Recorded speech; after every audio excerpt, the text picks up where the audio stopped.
But when planning the defense of a country, knowing the history of a possible threat's motivations and actions is absolutely imperative. Those entrusted with defending the country must learn as much as possible about the strategies and tactics of potential enemies in order to ensure our security. For an elected official to play politics with the most solemn trust is tantamount to treason. The number one responsibility of the President and Congress is to ensure our defense against all enemies, foreign and domestic. In fact, this is a critical part of the oath each one swears to. It's for this reason that I make the following observations from well-proven current history. This report is based on Dr. Peter Hammond's book, Slavery, Terrorism, and Islam, The Historical Roots and Contemporary Threat. The book is based on the documented history of the actions taken by Muslims who have immigrated to Western countries. First, it's imperative to understand that Islam is not just a religion. It's a complete, total system of life. Islam deals with the religious, social, legal, political, economic, and military facets of Muslim life. It is designed to control all aspects of a believer's life. This is why a Muslim feels estranged from his religion when he migrates to a different culture, especially in the West. He feels that he must change that culture to fit the Quran as soon as possible. This process, known as Islamization, begins when there are sufficient numbers of Muslims in a country to agitate for their religious privileges. When Western, politically correct, tolerant, and culturally diverse societies agree to Muslim demands for religious privileges, all the other components begin to creep in as well. This is the goal of all Islam as spelled out in the Quran, to subject all societies to the Muslim laws and way of life. Historically, here's how it works. As long as the Muslim population remains under 2% in any given country, it will be, for the most part, regarded as a peace-loving minority, not as a threat to other citizens. We see this as the case in, among other nations, the United States, where Muslims comprise 0.6% of the population, Australia and Italy, 1.5%, China and Norway, 1.8%, and Canada, 1.9%. At around 2 to 5% of the population, they begin to proselytize from other ethnic minorities and disaffected groups. Often much of their success derives from major recruiting in jails and prisons and among street gangs. This is currently happening in countries like Denmark, where Muslims comprise 2% of the population, the United Kingdom at 2.7%, Germany at 3.7%, and Spain at 4%. Once Muslims comprise at least 5% of a nation's total population, they exercise an influence disproportionate to their actual numbers. For example, they will push for the introduction of halal food. This term describes food considered clean by Islamic standards. They will increase pressure on supermarket chains to feature halal on their shelves. Failure to comply brings threats of violence.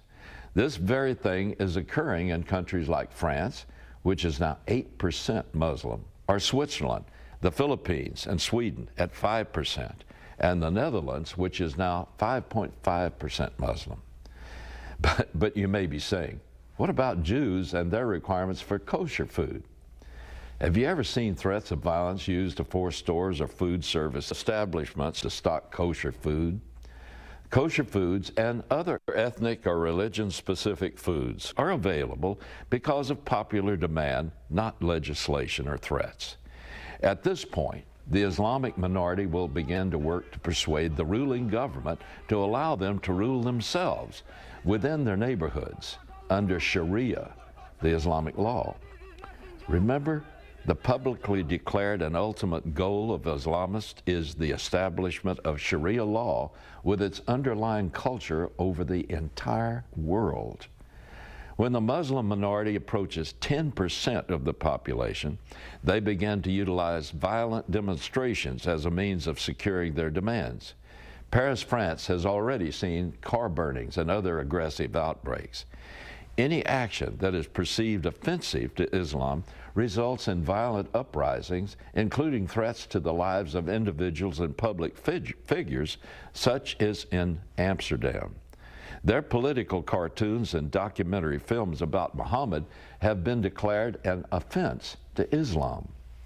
However, such tensions and outbursts as these are seen daily, particularly in Muslim sections of Ghana and Kenya, India, Russia, and Israel, where Muslims comprise 16% of the population.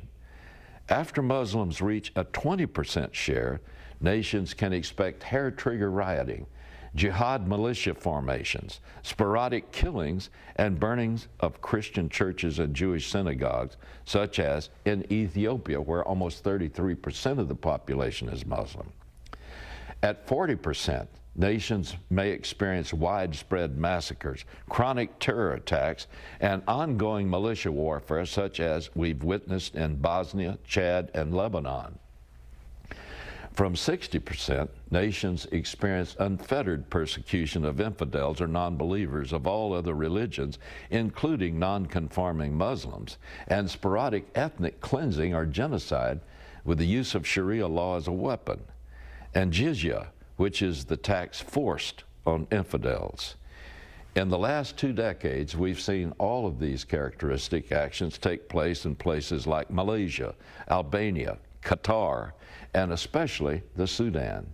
Then, with a Muslim population of at least 80%, a nation's citizens can expect daily intimidation and violent jihad, some state-run ethnic cleansing, and even genocide as these nations drive out the infidels and move toward the goal of being 100% Muslim.